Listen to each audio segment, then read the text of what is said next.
another big issue of our time that we don't even talk about. The Europeans try to avoid, and Americans are misinterpreting. It's called abortion. The irony is that after we did Hitler in the concentration camps and Stalin in the gulags and discovered the horrors of the tyrant, of the boy king who became the boy priest at the same time, 3 bad things once in the same person, Hitler and Stalin. Okay. We did that in the 1940s in Europe. We learned the lesson, hopefully, and we don't want it back. Well, the alternative, which is to call Hitler evil and then make everything else good, is not sustainable either, because we arrived in a society of intense mediocrity. Okay. The mediocrity is a result of the fact that we didn't have God any longer, we had the devil. Okay, if you have the devil, that means everybody who's opposed to the devil is therefore good and allowed to do whatever they want. And that's exactly what we ended up in, this childish, infantile fairy tale that any mediocre output that we do is valued by somebody, even though it's mediocre. And what digital is throwing back at us is that nobody's following you if you're putting crap out there. Digital, because it was flat, fooled us into believing at first this was a magical kindergarten fantasy where everybody would be seen and heard. It was called user-generated content. In 2005, I wrote a paper and said that's just a wet fantasy from telecom companies because they don't want to pay for the content. It's not going to happen. Yes, we're going to drown in shit. But once we drown in all this junk, we're going to go for quality. Netflix is way more the future than Facebook is, simply because it is talent-generated content. You find the talent writes the story. The real priests write a mythology. They make a story out of it. It's called a television series. So, but perhaps... Because they watch that at night instead of scrolling on Facebook. Of course they do. Called talent-generated content. And few people have the calling to be the talented priest to tell a formidable story. Unfortunately, the vast majority of people don't have the time to do that. Sorry, but they don't. And abortion then sneaked into the picture. Well, interesting that, oh, sorry, you're going to talk about abortion before I... Well, yeah, it's a female Nazism in a way, but I'm totally... It's a what? It's a what? It's female Nazism. It's just like, instead of concentration camps, you kill people in abortion clinics. But you do it because you know you cannot give birth to all the children you could possibly have. Not all potentialities can come true. That's why it's important to build an ethics on actualities. I'm for abortion, because what you do with abortion is you tell a woman you got pregnant.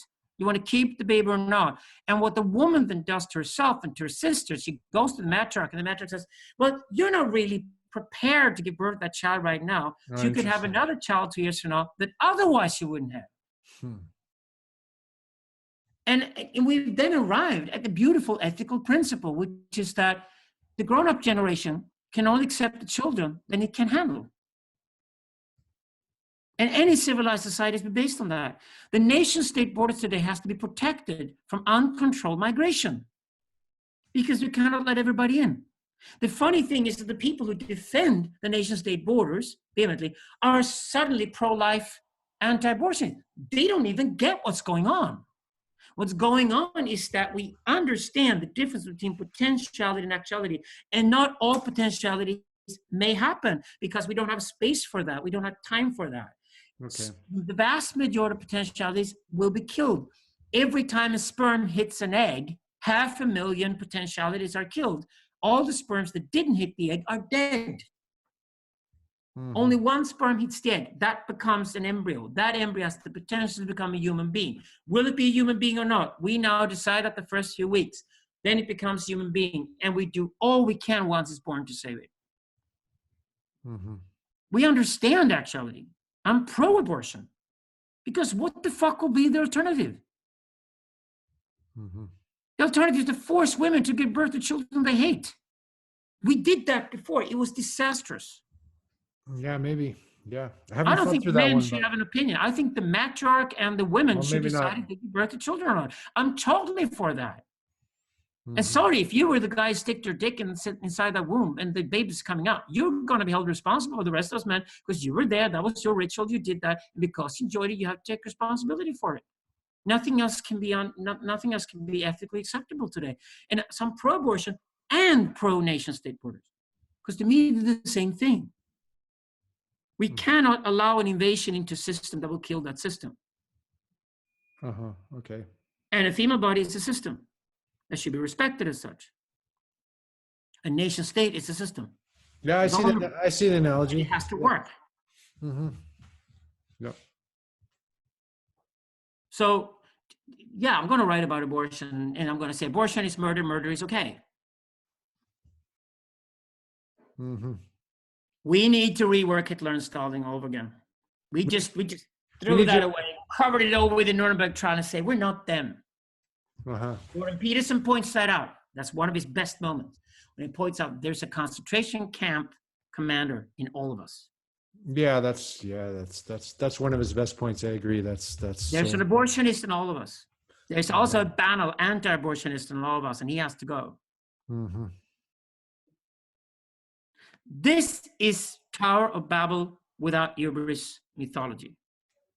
This is grand narrative for the next 100 years. This is grand narrative for what we're talking about here. This we need to discuss abortion. We need to discuss Israel, Palestine. I know that the most sensitive topics out there are the ones that also are the most important. They're just misunderstood.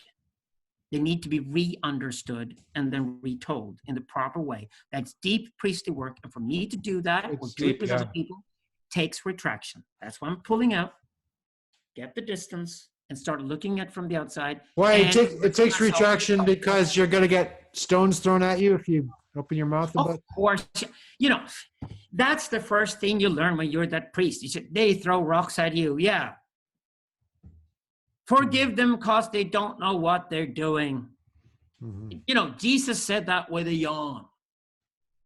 Mm-hmm. Wasn't a big deal. Okay. So like, how would they know better? You know, nobody's told them or they didn't learn. Mm-hmm. Mm-hmm. Now, what's upsets you is you come back into the village, you tell them the same story again and said, I told you this before. You didn't listen. You deserve the rocks coming down from the sky killing you. You deserve it because you didn't listen. Same thing today. We'll see if the people are listening. If nothing else, they'll learn the hard way, which is when digital hits them, life is not going to be easy for them. Millions of people made redundant. Yeah. Yeah. You didn't prepare for it, did you, huh? And you didn't say what you had to say. You didn't save the nation states that we have to save because we didn't have anything else, nothing else that operates inside of us. We don't like to do politics with people who don't speak our own language and don't look like ourselves. That's why the European Union is not working. The reason why it's not working is that there is no European scene. There's no European stage. There's no European arena. There's no common language. The Italians don't speak English. How are the English going to talk to the Italians if they don't speak the same language? Well, of course they can't be in the same union. They can collaborate, but they can't be in the same federation. Mm-hmm. In India, at least, everybody speaks English, so they can have a federation. So India is the successful version of the European Union. Interesting. And far more sustainable than China, Russia, and America. Mm-hmm. Yeah. It's not going to be what people think it is.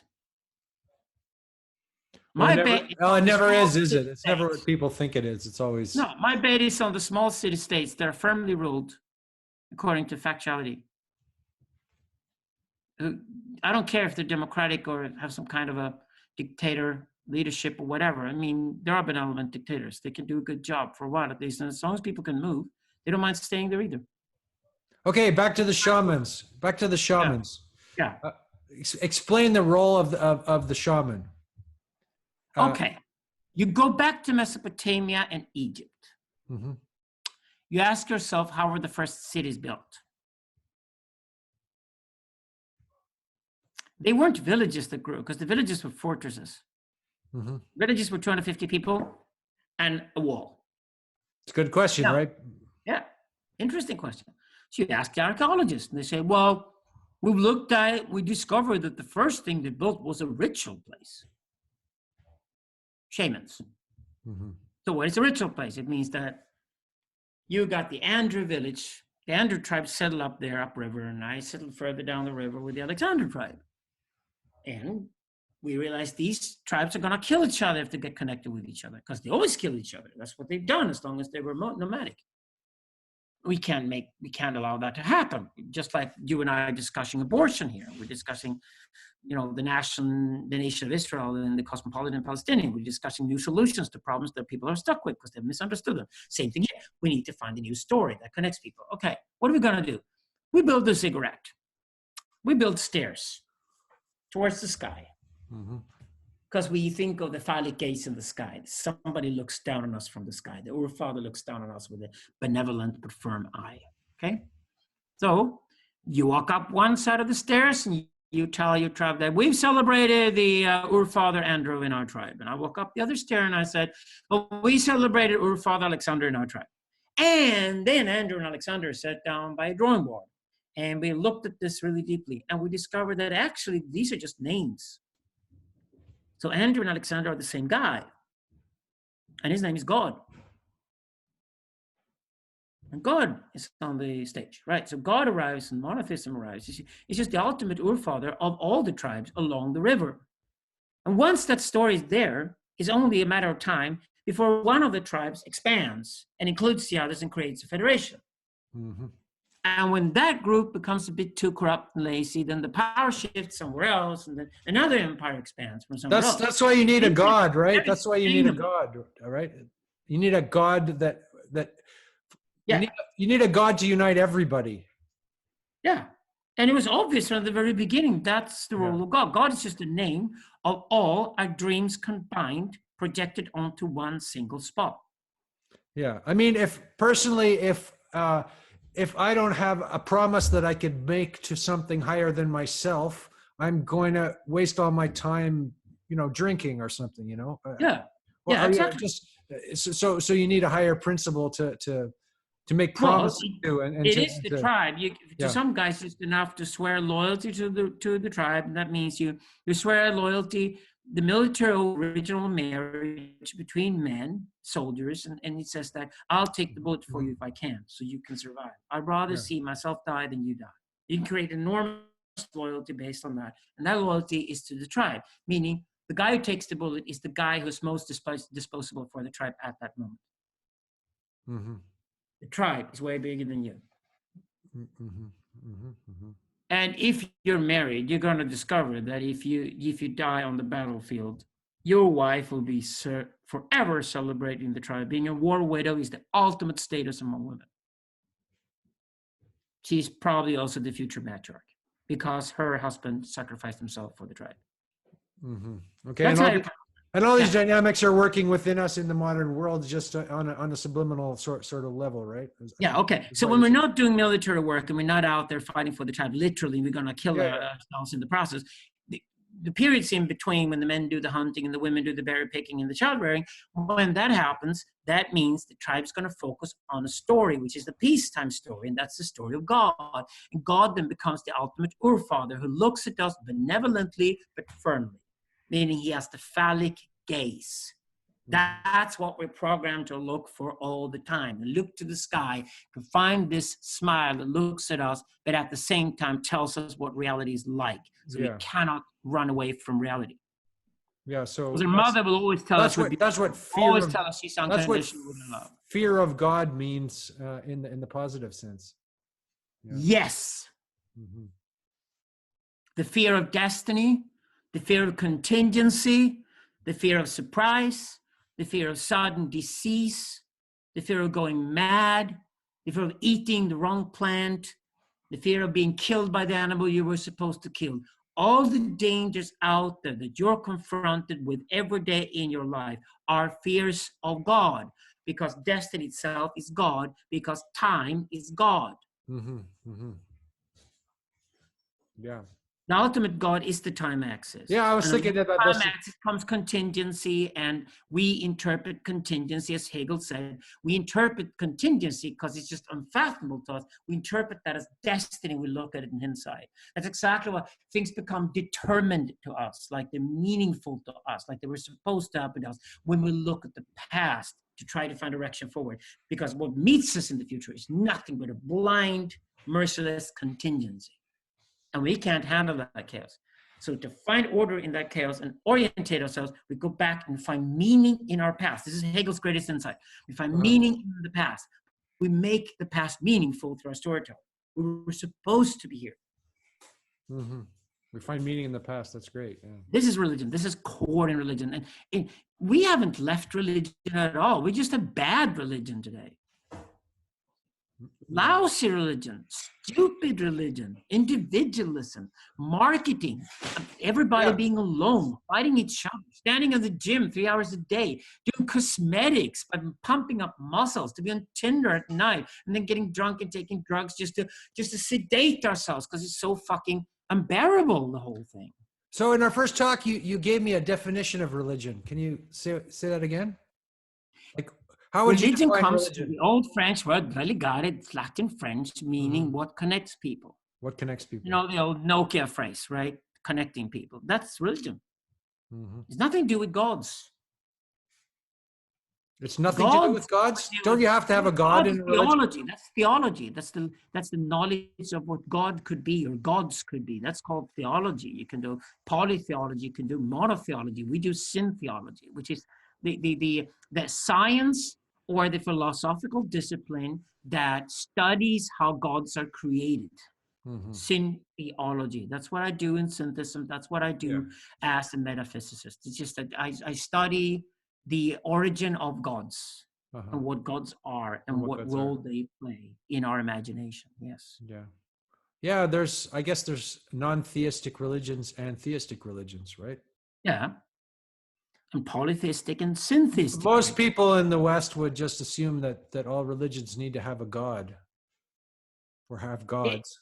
But yeah, at least it's an American perspective, and it's just blatantly untrue. Jainism never had a god. Zoroastrianism never had a god. Buddhism never had a god. The vast majority of religions never had gods, and mystics never had gods. The mystics always knew that God was just invented and projected. They know that destiny and contingency are the real gods. That's what the mystics always knew. In ancient Iran, they even had their own religion within the religion, which is very clever. Zoroastrianism was essentially like, there's Ora, that's how things work, that's existence. And there's Masta, that's how we relate to this existence. That's how consciousness can relate to existence to make decisions and be ethical. These two principles, Ora, Masta, that's divinity. Okay, that's essentially the Holy Spirit without the Father and the Son in your set, your Zoroastrian. Then you have Zoroastrianism inside of that, which is the mystical religion, and they worship time. But time to them is a, please observe this, a gender-neutral God that doesn't care about us. Well, that to me is the universe today, right? We understood the universe is enormous. We understood the universe doesn't care about us. We understood to be very, very, very, very tiny on a very, very small planet. This happens to be so the fact that the universe doesn't care about us means we need to care about each other. Is that a corny idea, or is that what no? You're exactly the right conclusion. Sometimes corny ideas are brilliant and deep. Okay, that means ethics is thrown back at us. If there is no external God that cares about us, if there is no phallic gaze out there, if there isn't even a Mother Earth in a Mother Universe, well, there is one, she doesn't care. Mother Earth survives without us. If we die, then she will give the cockroaches 1,000,000 years to then probably make the same mistake. So, no, the Earth doesn't care about us. There's no such thing as a harmony in nature or anything like that at all. Nature is just completely contingent. You can blow up a storm at any time and kill you. Watch out. So what we're left with is humanity. We're left with other humans. We can relate to 250 of them. That's okay. We suddenly live in an age we have to relate to 7 billion of them.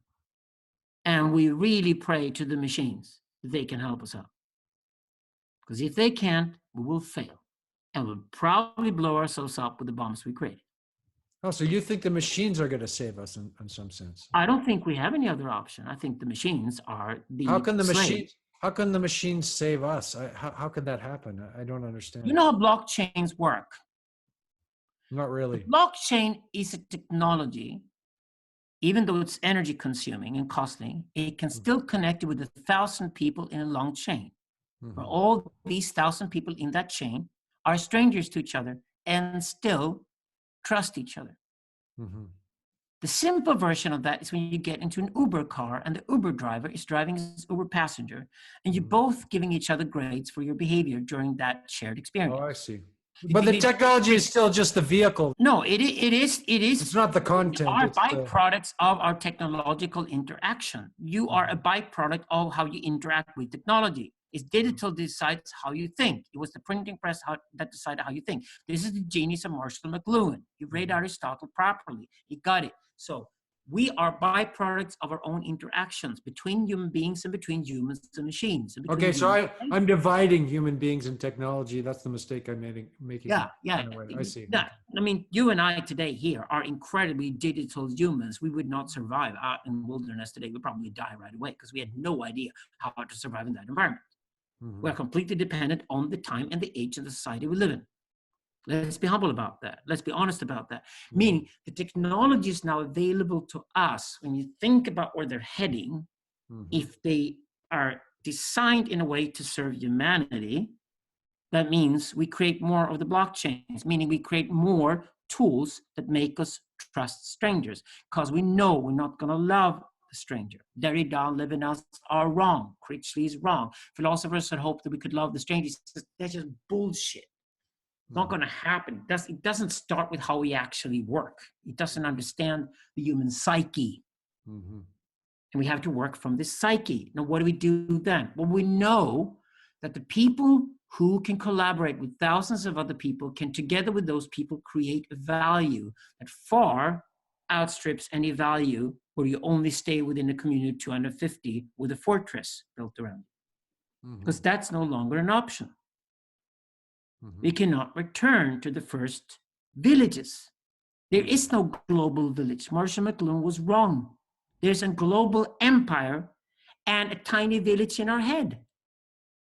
They're not compatible unless we quickly make technologies, make them compatible. So the global empire is the internet. Yeah. And we wrote that book, 16 years ago. It's all there. It was, of course, misunderstood. And if people understood it, they threw rocks at us. But yeah, that's the kind of work we do. We're in this for the long run. I'm in this for the long run. I'm in this for the long run. And most of the stuff I do now will only be understood 50 or 100 years from now.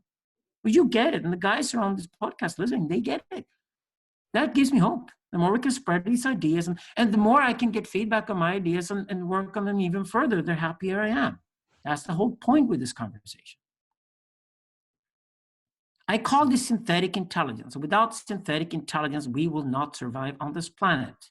Yeah. And it isn't even climate. It is the bombs. There's the biggest threat of all. Yeah, the bombs that are just scattered around. Yeah. We're only a generation away from drones being built with atomic bombs put on them. And you think Islamism is a problem? There are going to be a lot of pissed off guys out there who try to impress girls the wrong way, who will be more than happy to send bombs on the drones into heavily populated areas and just blow people up. As we write about in Digital Libido, we're saying it's probably going to happen. It's very, very likely going to happen. And since nobody's doing anything to prevent it, it is very likely that it will happen. And eavesdropping on everybody's not going to solve the problem. So how do we solve the problem? How do we stop that? Well, you need to simply not create an environment where guys are inspired to do that. And by creating large populations of young men without purpose, you create exactly the environment the Middle East created with their oil economies from the 1950s forward. I mean, you get paranoid. We did the same thing in Europe in the 1800s. We had tons of young men, but no purpose. Again, that brings me back to the importance of Jordan Peterson, right? In a sense, because his whole mission is to give young men. I mean, it's not. He wants to give young women purpose as well, but that's what needs to be done to prevent the extreme dangers that we're facing. Is give purpose to young men because young men are dangerous. Yeah. And the reason why we talk about young men here is because women are passively aggressive, men are openly aggressive. Yeah. Meaning women bitch and they kill you psychologically, whereas men will go take up arms and kill you physiologically. Yeah. Sure. And we talk about open violence here, which is what you do with drones and bombs. You're not going to build atomic bombs that spill gossip, right? They will spill atomic shit on you. Okay. Yeah. As we talk about young men, young women also have one advantage here. Because child rearing belongs to the inner circuit. All women are born with meaning and purpose. Yeah. Even if they don't give birth to their own children, they get a dog and they become a great aunt and they're part of the child rearing process. Yeah. Biologically, women are part of the child rearing process, whatever they do. Yeah. They got one benefit with that. They have the purpose problem solved. Yeah, but if the men don't have it together, then the women are screwed as well, aren't they? I mean, yeah. I mean, even more so. Women, women will be blown up by these bombs, and the women will scream, and they'll be terrified because the horror starts with paranoia, and paranoia is a female trait. Women are oversensitive. That means, learn one thing. Women are oversensitive means they're clever and intelligent intuitively. So take their warnings seriously. If the women are uncomfortable with something, probably a good chance to check it out, what's going on. Maybe there's something to it. Okay. Let them not do. I think that's true. I think that's like, it's very important before you go ahead and do something to have a sense of how the women react to it or feel about it or. That's a form of intelligence. It's a form of intuitive intelligence, but don't let the borderline nutcases take over that, because they're gonna go paranoid about everything. Okay, you need to let the mature, clever women who know of their talent step forward and ask them, "What do you sense? There's something wrong with this." Yeah, probably something wrong with it. What could that be? Back to the guys for us to figure out, because we're sitting at the drawing board, right? So you can use women that way, and you should use women that way. That's where they're strong. They're strong on purpose and they're strong on intuition in that sense. So that's a female intelligence, incredibly important for the tribe. Then you go to the outer circuit, and that's where the guys have to convince the other guys don't build the bomb. And the way you convince the other guys not to build the bomb is by simply, number one, fix their fucking growing up. Fix their bad relationships with mother, father, and grown-ups to begin with. If they didn't go through the phallic intrusion, became little boy pharaohs full of themselves and their narcissism, that's usually what terrorists are, by the way, you need to rework their entire childhood. And make them understand that they can actually contribute creatively to the tribe instead of throwing bombs, and they'll be way more loved that way, although it terrifies them. Yeah, and they just need a little bit, as I guess Peterson says, they just need a little bit of encouragement, right? Because they have so much actual libidinous energy. And the one thing you must not do is to force them to hang out with women and sit and behave like women. They hate that. No. You can't take a young, cocky 20-year-old guy and say, you're going to sit there with some other guys and talk about your feelings. No. You can't force matriarchy onto young men. They don't get it. It's not them. Send them out in the forest and ask them to build something.